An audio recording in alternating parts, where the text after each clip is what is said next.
Maths mojo में आपका बहुत बहुत स्वागत है।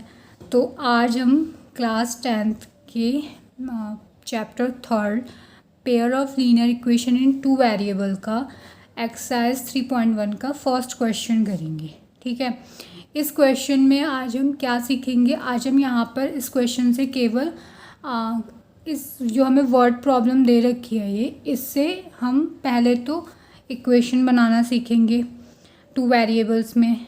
टू वेरिएबल्स यहाँ पर हम एक्स वाई लेंगे और फिर उन दोनों इक्वेशन को ग्राफ में शो करेंगे। ये काम हमें करना है, हमें यहाँ पे सॉल्व नहीं करना है उसे, केवल एल्जेब्रिकली उसे सिचुएशन को रिप्रेजेंट करना है, मतलब इक्वेशन बनानी है और ग्राफ में शो करना है।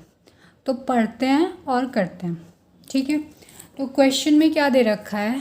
Aftab tell his daughter 7 years ago I was 7 times as old as you were then. Also 3 years from now I shall be 3 times as old as you will be. ठीक है, और फिर represent this situation algebraically and graphically. तो सबसे पहले हम जब भी एज रिलेटेड क्वेश्चन करते हैं तो उसमें हम सबसे पहले इनकी प्रेजेंट एज कंसीडर कर लेंगे और प्रेजेंट एज को बेस लेकर अगो वाला होगा तो उसमें उतनी जितने भी ईयर्स अगो होगा उतनी वैल्यू माइनस कर देंगे, और जब नाउ वाला होगा मतलब बात के बारे में बात की जाएगी तो वहाँ पे प्लस कर देंगे। ठीक है, तो यहाँ पर सबसे पहले हम लेते हैं let present age of Aftab equals to X year. ठीक है, उसके बाद उसके डॉटर की भी एज, जिसमें ये दो चीज़ें हैं, एक तो आफ्ताब है और उसकी डॉटर है, तो दोनों की प्रेजेंट एज हमें कंसीडर करनी होगी। Present age of his daughter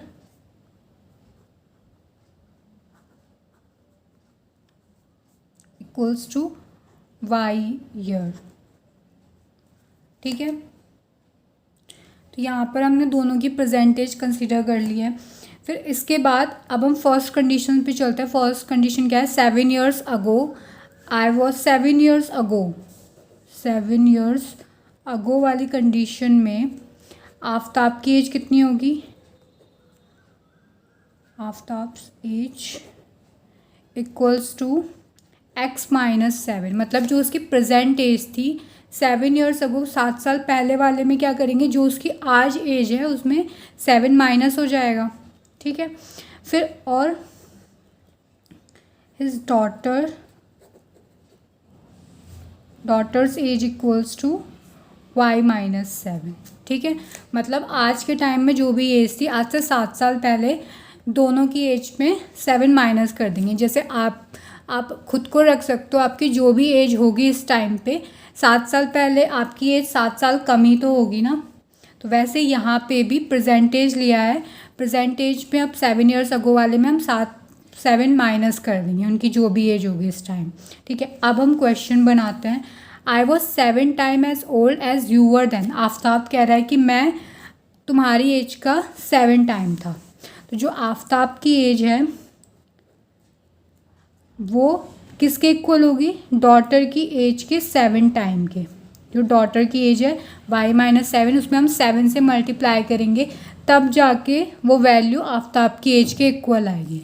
अब हम इसे सिंप्लीफाई कर लेते हैं।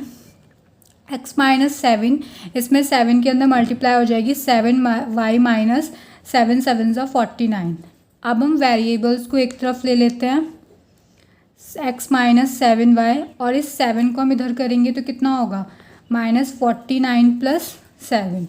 ये माइनस का था तो ये इधर भी माइनस रहेगा, इसे हम इस साइड लेके आए हैं तो ये +7 हो जाएगा। तो ये क्या होगा, x-7y इक्वल्स टू 49 में से हम 7 माइनस करेंगे तो ये आ जाएगा 42।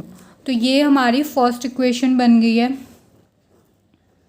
ठीक है, अब सेकेंड इक्वेशन बनाते हैं। सेकेंड इक्वेशन क्या कह रहा है यहाँ पे, ऑल्सो 3 years फ्रॉम नाउ। तो 3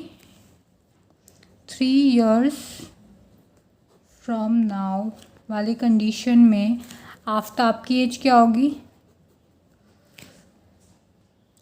तो 3 years फ्रॉम नाउ में अब हम फिर से प्रेजेंट एज पर आएंगे। प्रेजेंट एज हमने इसकी एक्स और वाई ली थी, तो 3 years फ्रॉम नाउ में क्या होगा, ये फ्यूचर की बात कर रहा है कि आज से 3 साल बाद आफ्ताब की एज कितनी होगी, इसमें भी हम 3 ऐड कर देंगे और डॉटर की एज में भी 3 ऐड कर देंगे। जैसे आपकी जो भी एज होगी आज से 3 साल बाद आपकी एज में 3 साल वो ऐड हो जाएंगे, फिर आपकी हम 3 साल बाद की वो एज आ जाएगी, वैसे यहाँ पे भी आएगा।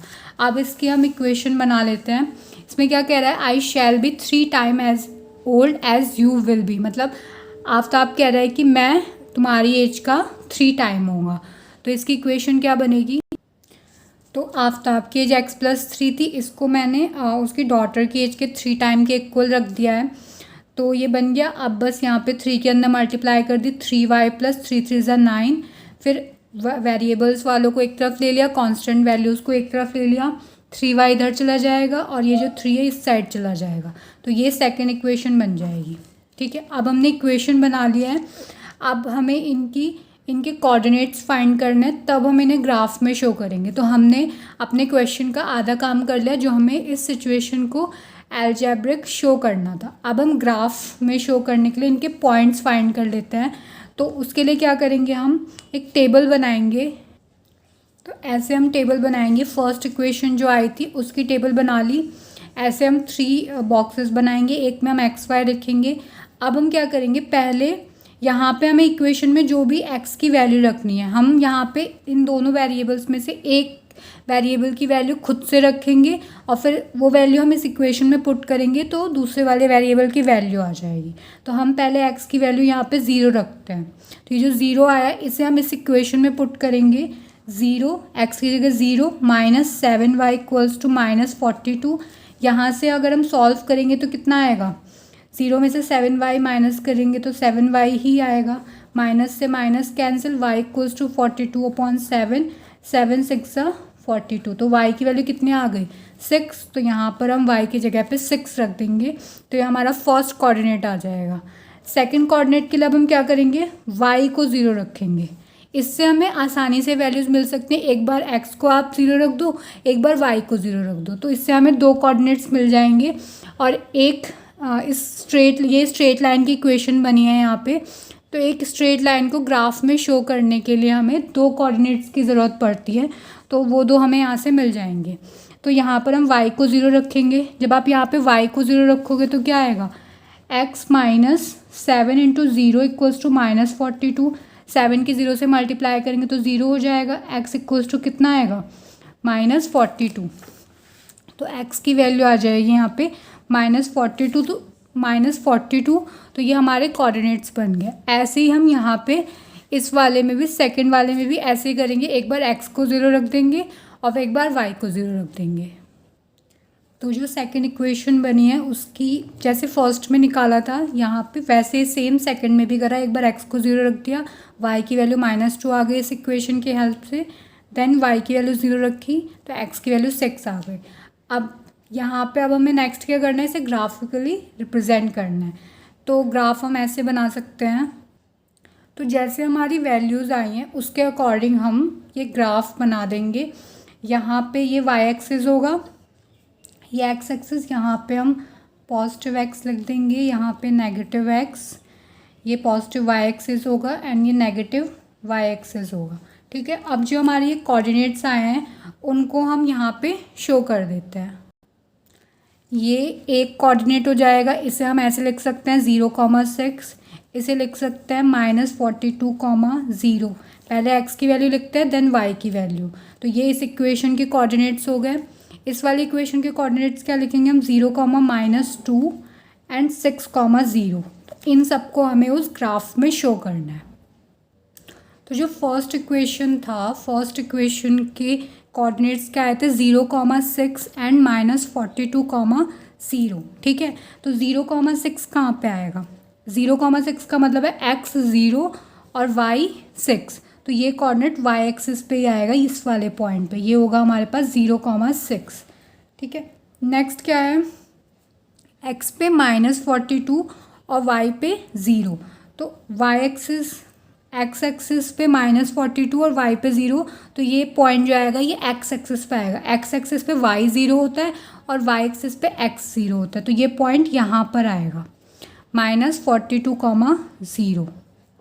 ठीक है, तो ये फर्स्ट के कोऑर्डिनेट्स आ गए। अब बस हम इन दोनों को कोऑर्डिनेट्स हमने लोकेट कर दिया, अब बस हम इन दोनों को ज्वाइन कर देते हैं। ठीक है, तो ये हमने ज्वाइन कर दिया। इसे आप आगे भी एक्सटेंड कर सकते हो या फिर यहीं तक आप छोड़ सकते हो। तो ये हमारे फर्स्ट इक्वेशन का ग्राफ बन गया। ऐसे ही हम सेकंड इक्वेशन का भी ग्राफ बनाएंगे यहाँ पे उनके पॉइंट्स को लोकेट करके। तो यहाँ पे मैंने सेकंड इक्वेशन के पॉइंट्स को लोकेट करके 6,0 और 0,-2 इससे यहाँ पे लाइन ड्रॉ कर दी है और आप देख रहे हो कि लाइन ऐसे जा रही है।